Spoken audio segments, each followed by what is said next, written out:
नमस्तेस्तु महामाये श्रीपीठे सुरपूजिते शङ्खचक्रगदाहस्ते महालक्ष्मी नमोऽस्तुते।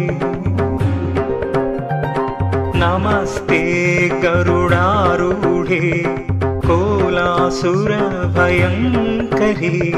सर्वपापहरे देवी महालक्ष्मी नमोऽस्तुते।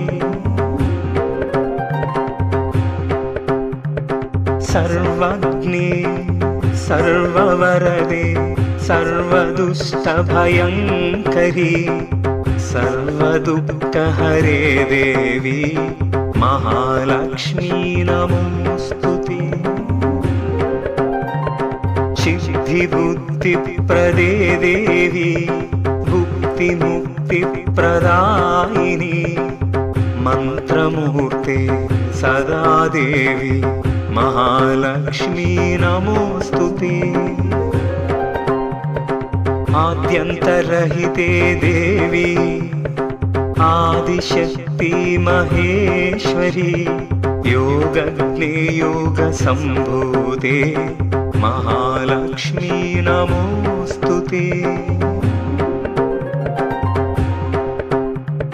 स्थूलसूक्ष्म महारौद्रे महाशक्ति महोदरे महापापहरे देवी महालक्ष्मी नमोऽस्तुते।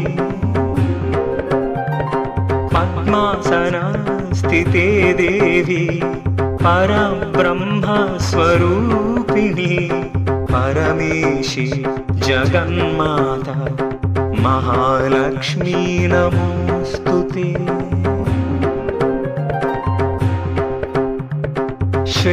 श्वेताम्बरधरे देवी नानालङ्कारभूषिते जगत्स्थिते जगन्माता महालक्ष्मी नमोऽस्तुते।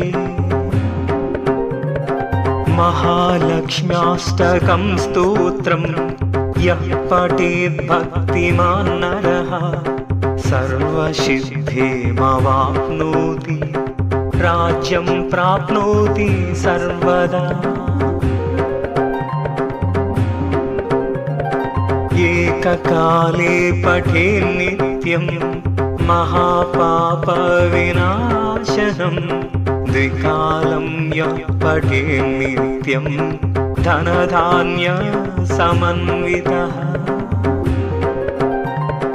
त्रिकालं यः पठेत् नित्यं महाशत्रुविनाशनं महालक्ष्मी भवेत् नित्यं प्रसन्ना वरदा शुभा।